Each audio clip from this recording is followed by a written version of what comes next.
Okay, I think we'll get started. Good afternoon, everybody. Thank you for joining. I'm Michael Ettinger from Ettinger Law Firm, and this is one of our Zoomside chats, a series of 6. Today, as you can see, we're going to talk about the components of an elder law estate plan. Before we do, by way of introduction, I'm Michael Ettinger, the principal. To my left on your screen is my lovely wife and law partner, Suzanne Ettinger. A number of our other 8 lawyers now, 9 actually, just got a new one there in the bottom row. So 9 lawyers, and our practice is limited to trusts and estates, wills and probate, tax saving strategies, estate tax really, and Medicaid applications and Medicaid trusts. We have 2 offices in Nassau County. We're in Rockville Center and Lake Success.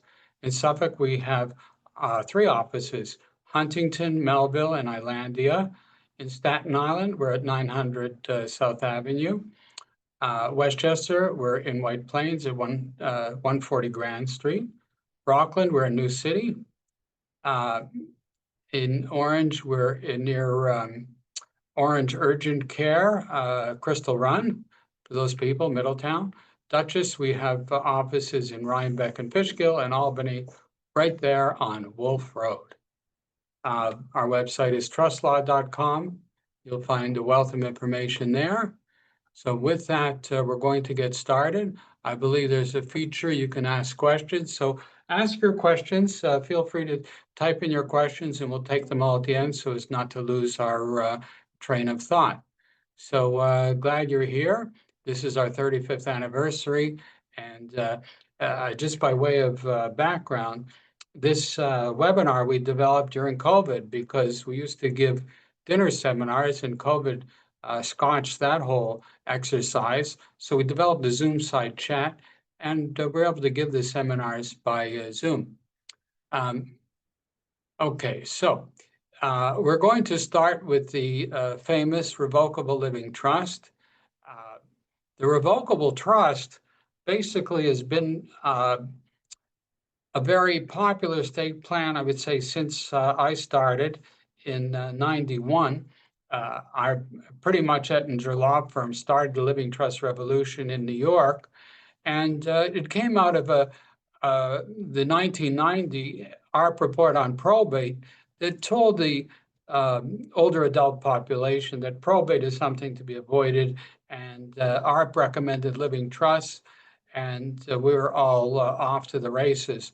So Ettinger Law Firm started right around that time, one of the pioneers in doing seminars, educating the public. And now I'm glad to say 35 years later, the revocable living trust is very common and probably has surpassed the will as the planning instrument of choice. It definitely has passed the will for the senior population, which we now call older adults. For the older adult population, this is the plan of choice because it avoids probate, and we'll see the other benefits. The meeting is being transcribed. You'll get a copy of the presentation in your email box, I believe, later today or tomorrow. So let's talk about this revocable trust, not only to avoid probate, but to say who takes over if you become disabled. Very important, because today about half of all people have a period where they can't handle their affairs before death. So the parties to the trust are the grantor, the person who creates it. If it's a couple, they're the grantors, and the trustees, the people who manage it. In a revocable trust, it's going to be the same people, and it uses the Social Security numbers of the grantor. If you're single, if it's a husband and wife, you pick one of their Social Security numbers to go on first, and if one dies, it becomes the other Social Security number. The point of this is if the trust has your Social Security number, you don't have to file an income tax return, because to the IRS, it's the same as you. So that makes it easier to manage. We're also going to put in the, right on the first page of the trust, well, we don't put your Social Security numbers on the trust because nobody wants it. Just the trust just says that it's using your Social Security number, but your address, email, and phone number all on the first page. It's now going to say who the successor trustee is, generally adult children, but I'm quite aware that not everybody listening has children. And then some people who are listening have children who they don't feel would be right for a trusteeship for as many reasons as you can imagine. But it could be some of them are obviously learning disabilities. There could be substance abuse. There could be dysfunction. There could be sibling rivalry. They could be controlled by a spouse that you don't want running your affairs. Every one of those reasons.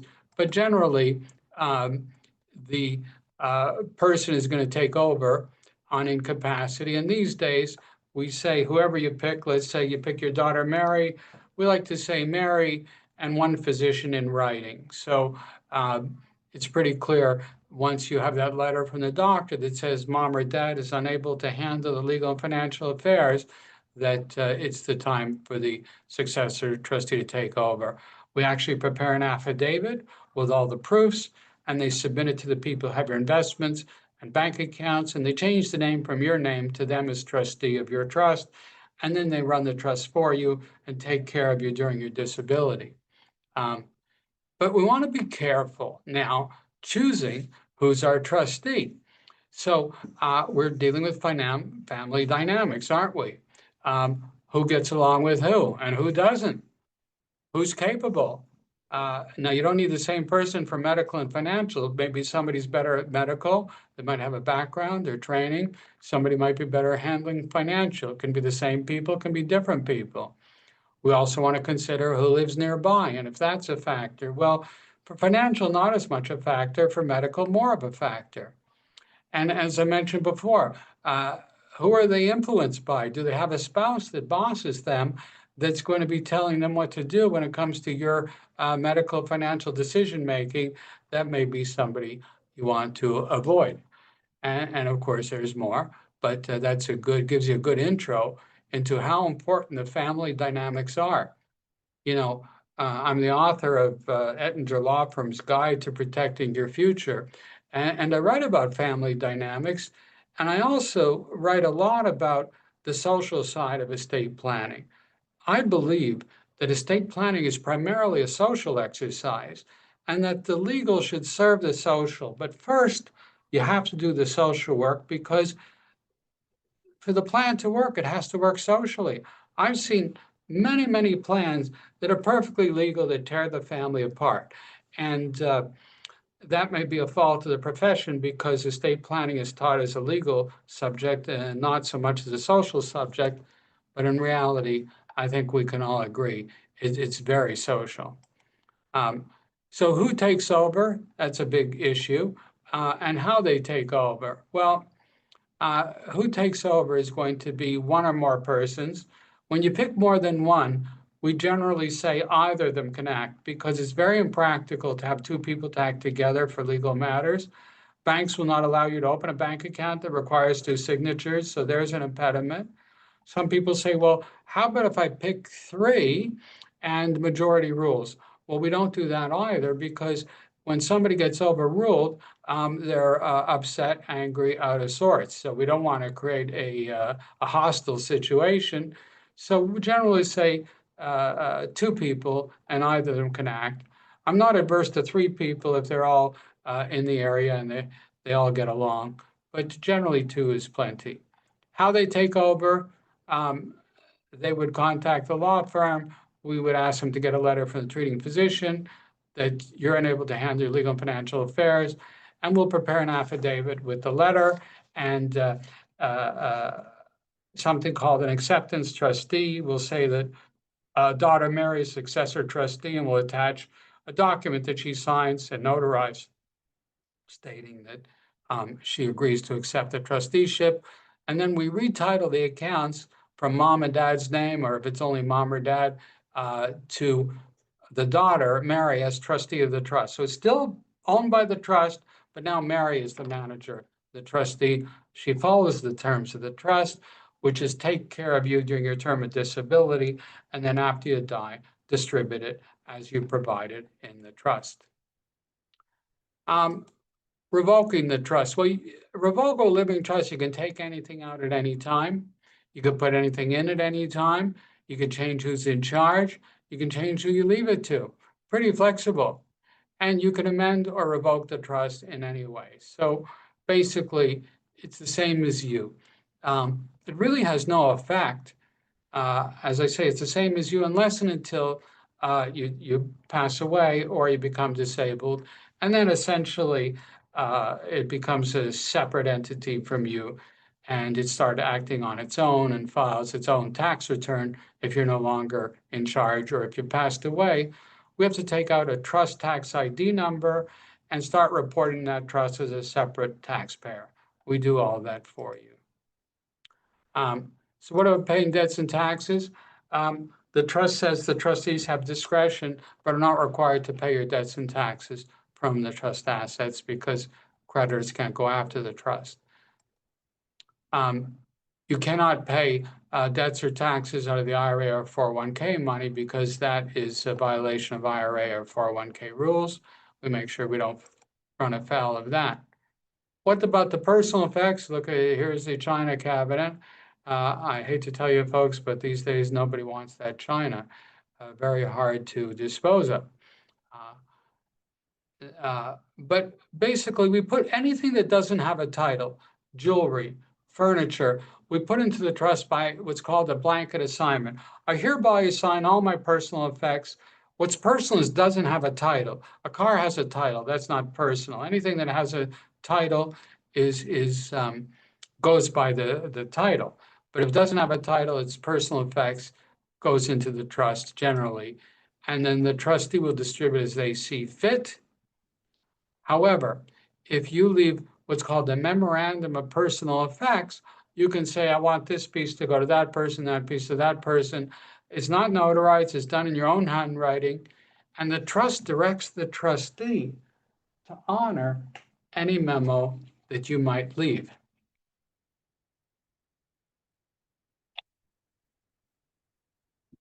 Moving on.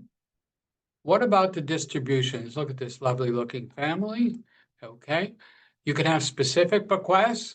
I just had a client in, she says, I want to leave 10,000 to each of my grandchildren. Fine. Those are called specific bequests, either of a thing, but generally more often a cash amount.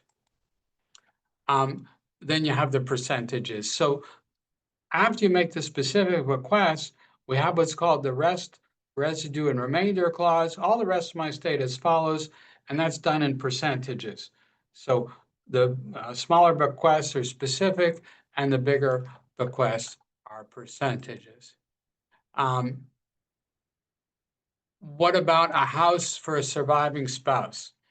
If you're in a second marriage, we like to talk about how the house is going to be handled. We'll generally say my spouse has the right to live there either for a term or for life. If it's for life, which is not unusual, we give the spouse the right to substitute the property. What does that mean? Well, we don't want to be in a situation where the spouse gets life rights in the house, but if he or she moves out, the house gets sold and goes to the children because now they're in a catch-22. They have a place to live if they stay in the house, but if they leave the house, they have no place to live and they don't get any money either. It's a problem because the house may be too much for the person to handle, too expensive, or too much of a burden physically, psychologically. So we like to give our surviving spouse the right of substitution, the right to substitute the property, which means he or she can sell the house and buy a condo with the money, and it still stays in the trust, and the condo plus whatever money's left over goes to the children after the surviving spouse dies. Of course, it's a family heirloom. You want to keep it in the family. You say it can't be sold. But we generally like to think through in the real world whether the surviving spouse is really going to want to live in that house for their lifetime, or as they get older, might want to downsize to a condo, less responsibility, easier to manage. The other thing is, a bequest doesn't have to be equal. There's a great tendency to treat children equally, but of course, vicissitudes of life, some do much better than others. We have an old expression in estate planning that goes something like this. There's nothing so unequal as the equal treatment of unequals. You know, what if you have a son who's a hedge fund manager and a daughter who's a massage therapist? Should we leave the estate 50-50? Well, of course you could, but maybe you want to help the massage therapist more.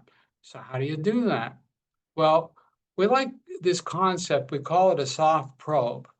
You go to the son who's the hedge fund manager, and you say, you know, we feel like your daughter Mary needs it more. Our estate's not that large. It wouldn't make much of a difference to you. What do you think about leaving? We leave everything to Mary. And he either says, listen, I don't need it. Go ahead by all means. Or he says, I don't think that's fair. It should be 50-50. And you'll sort of know what to do based on that soft probe, where you kind of see if they're going to buy into an unequal distribution or not. If you're leaving to charities, we want to make specific bequests to charities, because if you leave them a percentage, they can call for an accounting of the whole estate. So if you leave 5% to the ASPCA, they could say, well, 5% of what? We want to see all the books and the records, et cetera. So we like to leave them $50,000 or 25,000 or 100,000, whatever the number is. They get the check. They have no questions. They're not entitled to know anything more. What about challenges to your wishes? The revocable living trust comes with the interim clause.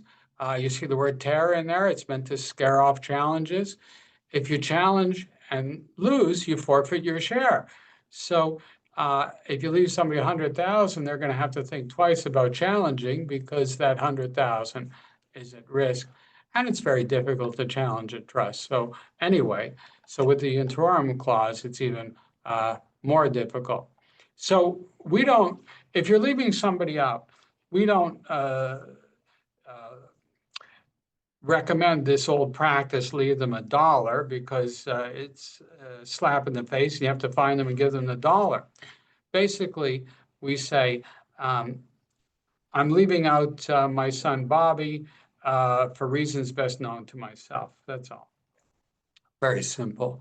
So you acknowledge you have the sons, so they can't say that you forgot about them, but you choose not to leave them anything. You don't have to find them, serve them. Let's look at a will. If you're leaving somebody out in a will, you have to go to court. You have to give them notice of the court proceeding. They have a right to challenge. You're leaving yourself open for a will contest. That doesn't happen with a trust, because there's no court proceeding. It's much harder to challenge a trust than a will. The will is already in court. If you want to challenge a trust, you have to bring it to court, and the courts have a higher standard for trust than wills. It's much easier to challenge a will, because you get the opportunity right from the get-go. But with a trust, the courts tend to feel, well, the person probably knew what they're doing because they were sophisticated enough to do a trust. Lawyers don't like to challenge trusts either, because when you challenge a will, what happens is the proceeding stops until the challenge is decided. So all the legitimate heirs have to come to the disgruntled heir and say, well, what will it take to settle with you? Or what will it take for you to go away? In other words, the person challenging has leverage, because nobody gets their share until the challenge is decided. It's not like that with the trust. Because it's not in court, all the assets get distributed before the challenge ever occurs. And now the person challenging has to run after the heirs and try to claw it back. It's like trying to get the horses after the barn door is left open. Much more difficult. So lawyers don't like to challenge it, and courts give a higher respect to trust than wills. So you're going to be better off if you're dealing with somebody who you want to leave out. With the trust, they're not going to get notice. They're not going to know how much you had, who you left it to, et cetera. So consider that if you're leaving somebody out. Now, what about our trustee succession? Well, you name your successor trustees. We said can be. Now, if you have 3 children, we generally recommend you pick one, because if you pick 2, you're leaving one out. And if you pick 3, it's too many. So we pick one as the trustee. and the other two backup co-trustees. So something happened to the first one, then there's only two left, they can act together. You also can put an option, say my last name successor trustee can appoint a successor to them. So there's no failure of the trust for want of a trustee. The attorneys here at Ettinger Law Firm, we act as backup trustees if there's no trustees left, so you don't have a failure. And trustee voting rights, I talked about. We don't recommend majority rules because somebody got overruled, they're unhappy. We prefer to have any trustee act on behalf of the trust. They don't need the other's consent, but they have to keep them informed of what they're doing. So it's most flexible if either trustee can act. We generally, if it's family, have them dispense with the trustee's bond because we trust them, they're a family, they're the heirs. They don't have to post a bond to guarantee performance of their duties. It's an expense. We dispense with it. Liability, we generally say in the trust, they're not liable for mistakes and errors of judgment, only for willful misconduct. That's legalese for stealing. No stealing. And we put in a HIPAA authorization. The trustees need to be able to get your medical records to see what your cognitive state is, especially if they need to take over the trust. Now, let's talk about underage or incapacitated heirs. We're going to have special provisions. At Ettinger Law Firm, based on our extensive experience, we like to say in trust until age 35, the trustees, the older, more responsible people, can use the money for their health, education, maintenance, and support. It's called the HEMS, H-E-M-S, HEMS standard, health, education, maintenance, and support. So all the money is available to pay for college, down payment for a house, to start a business, to pay for a wedding. It's all available, just managed by the older person. You can choose another age if you like, and you can also choose a plan of distribution. You don't have to give it all at 35. You could say, for example, I give them 20% at age 30, half of what's left at 35, the rest at 40. So the 20%, they get it at 30, they blow it, but they have to wait 5 years before they get the next half. And finally, 10 years later, when they finally have some smarts, you already have half the estate protected for them. So 20% at 30, half of what's left at 35, the remainder at 40. As I said, the trustees can use the money for the HEMS standard. They can also pay it to a guardian or a caregiver for that person. And if they're not ready at 35, the trust says if in the trustee's discretion, they determine the person is unable to manage the funds, they can hold it past 35. In case an heir is incapacitated, going through a rough time, a bankruptcy, divorce, or perhaps some kind of substance abuse or other problem. We also have something called the spendthrift provision. This prevents the younger person from selling their interest in the trust at a discount. For example, if you didn't have the spendthrift provision, they could go to an outside third party and say, look, I'm getting all this money at 35, give me 50% on the dollar now, and I'll sell my interest to you. They can't do that. The trust prevents that.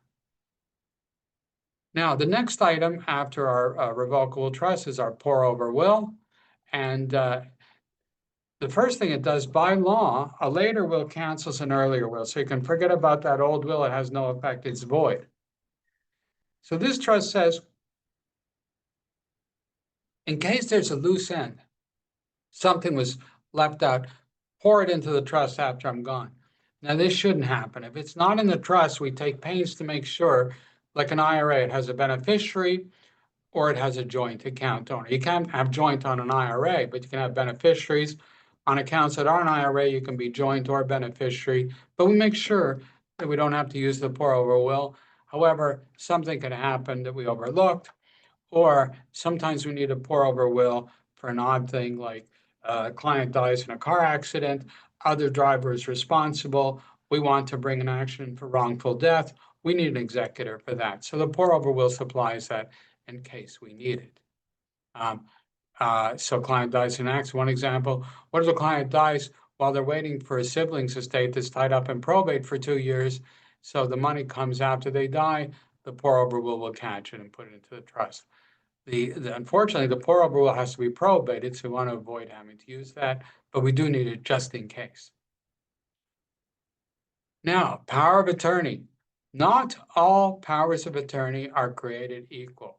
You want an elder law power of attorney, it's prescription strength. And it works just like medicine. The standard form power of attorney we call over-the-counter medicine. This one is prescription strength.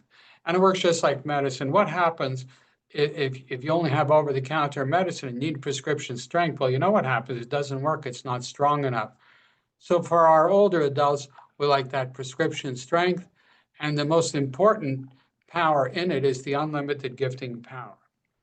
So one problem we have in the practice is the standard form power of attorney only allows gifts up to $5,000 a year. Well, you may not know this, but let's say somebody's going into a nursing home tomorrow and they have $300,000. We have a technique called half a loaf planning, where if somebody's done no planning ahead of time and they have $300,000, they're going into nursing home tomorrow, we could save $150,000 by moving it to the kids. Under Medicaid, of course, it's move it or lose it. But if your power of attorney only allows gifts up to $5,000 a year, you won't be able to move that money. And again, if you can't move it, you lose it. So elder law attorneys prepare this elder law power of attorney with an unlimited gifting power. You want to obviously give somebody you trust the power to move assets out of your name if you become disabled, whatever they can save. Very often it's hundreds of thousands of dollars. So very important to have that. Can't get it when we need it. It has to be set up ahead of time. We want to be able to change beneficiaries on insurance retirement accounts in case our beneficiary is incapacitated or in a nursing home. We don't want it to go to the nursing home, so we want to be able to change that. Our elder law power of attorney will allow that. We may want to create a trust or make a change to a trust. That's, again, an extraordinary power. None of these are in the standard form power of attorney, which most lawyers use. It's the over-the-counter medicine standard form, also called the statutory form. Why don't all lawyers put in these extra powers? Because they don't deal with disability. They're not elder law attorneys. They don't even know these powers are missing. And they don't know why you need these powers. It's just not their field. So when you get older, 60 plus, you want this elder law power of attorney. You want an elder law firm to start handling your affairs. Health proxy and living will. Who's going to make medical decisions? You may or may not know, you cannot pick more than one person at a time. Some people say, well, why can't I pick two people? Because if they didn't agree, the doctor wouldn't know what to do.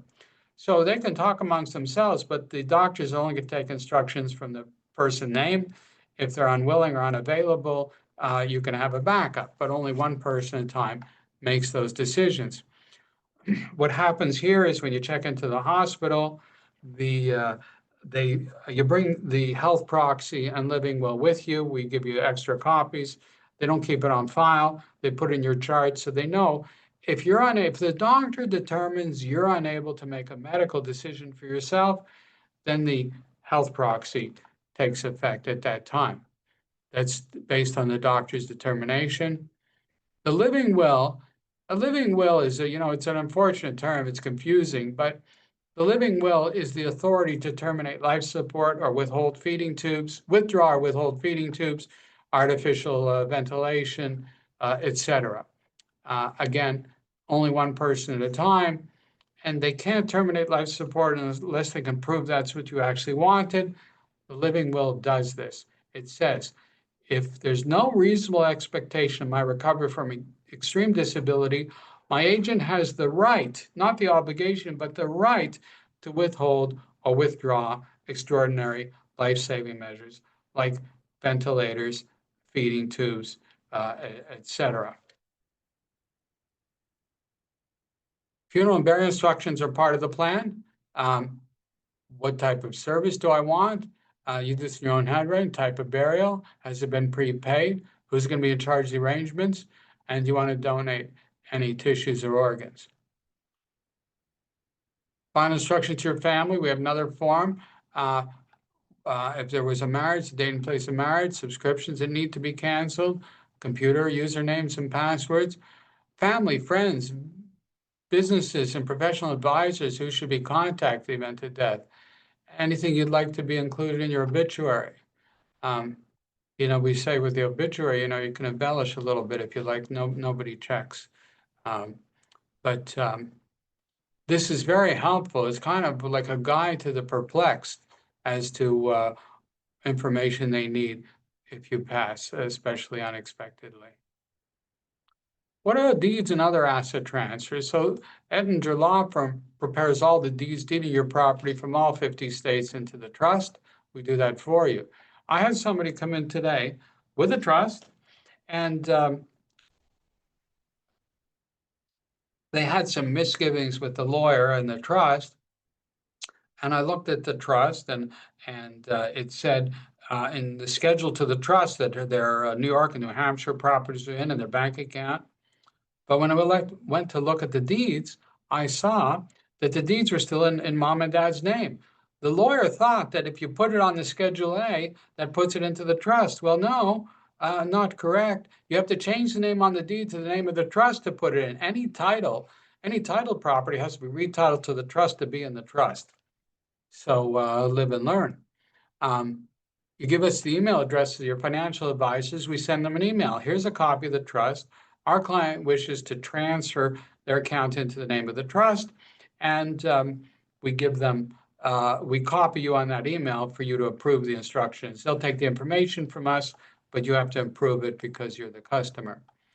We're going to look at changing beneficiaries on IRAs, annuities, insurance policies to your trust, or your children, depending on the circumstances. We may have trust for the children to protect the inheritance if they get divorced or sued.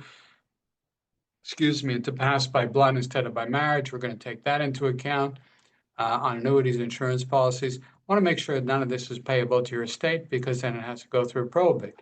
Want it payable to the trust or the heirs. I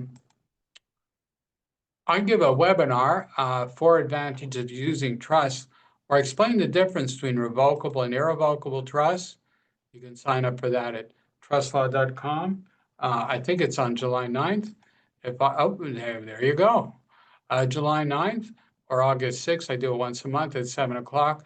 There I will talk about the revocable versus irrevocable trust, the Medicaid Asset Protection Trust, the Inheritance Protection Trust. That's the one that you create for your children to keep it in the blood and protect them from divorces and lawsuits and creditors.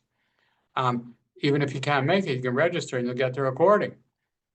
So I think that's a seminar I've been giving for over 30 years. It's the same seminar I used to give live at restaurants, but now in the new world, it's just easier to do it on Zoom for everybody.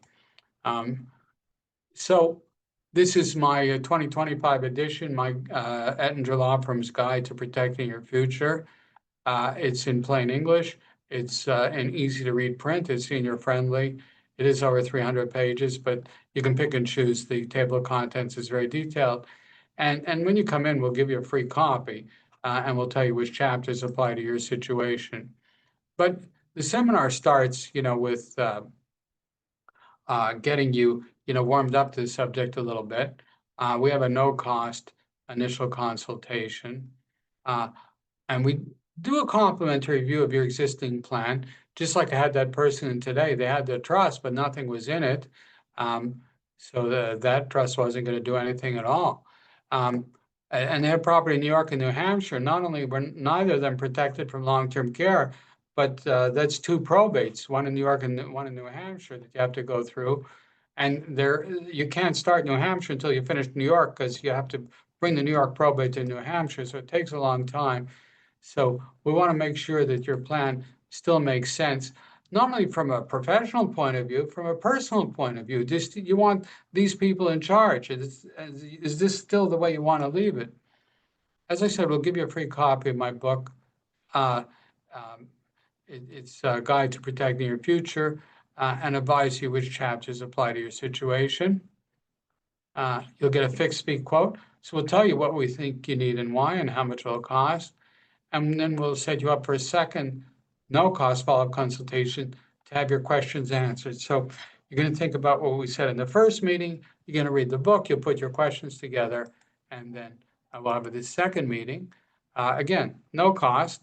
I'm going to answer any questions you have. We'll draft the estate plan together with you. We'll give you a detailed 3-page written proposal. So the fees were quoted last time, but now it's in writing, so you have it there. And then you decide if you want to go ahead. And then if you decide to go ahead, I think unique among law firms, we don't have a retainer agreement. We sign it, you don't sign it. Our agreement says we're going to do all this, a list of everything we're going to do, but the fees are not due until after the documents are signed, which means what? You're in control the whole time. We only have satisfied clients because if a client's not satisfied, they don't pay. But of course, that doesn't happen because we make sure that everything is done correctly and that the client is satisfied, and that's how we get paid. But we like to keep the client in control. After all, I was trained and I did it the same way other lawyers do it, which you want to go ahead, pay us 50% now and the balance when we're done. But I realized that takes the control away from the client, because when you give the lawyer the 50%, what do you have? You have a promise. You don't have anything except a promise and hope that they deliver.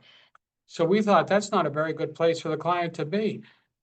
So because the client loses control. The best thing for the client is to have control right till the end and not pay till they're satisfied. And we think, well, if we're here to serve you and it's the best thing for you, it must be the best thing for us. So we've been doing this for more than 10 years now, and it works really well. I mean, people are very comfortable with the experience. So you come in, we go over the documents, you sign everything. After everything is done, you pay at the end. And you can, we do accept credit cards these days. There's a 3% charge. I'm sure you understand. Everybody's charging that now. But you can pay, people now are paying by check mostly all at once, or you can do 3 monthly installments if it's better for you to pay it out of cash flow. We have a trademark process after you sign documents. We don't say goodbye. We say, welcome to the firm. The standard in New York is thank you very much, goodbye. In fact, they send you a letter concluding the matter. So it starts the statute of limitations running. So if they made a mistake, you can't sue them. Well, we don't do that. We say, hello, we're going to call you in for a free review every 3 years. We won't charge for emails or questions, phone calls, call us anytime. No bother. Happy to hear from you. So we also publish our award-winning law letter, Ettinger Elder Alert. Publish it once a week, keep you up to date with law changes and other matters. And as I said, call you in for a free review every 3 years. See if the plan still makes sense based on your health, assets, families, changes, etc. We don't charge for phone calls, emails, or questions. But by using this program, your plan is never more than 3 years old, designed to work when you need it, not when you signed it, hopefully many decades earlier. So to schedule your no-cost consultation with one of our experienced elder law estate planning attorneys, it would be my wife, Suzanne, and law partner. She runs Melville, and Dylandia would be with her. I'm in Huntington, White Plains, Nassau, Rockland, and Lakeville, New Hyde Park, Lake Success, on off Lakeville Road.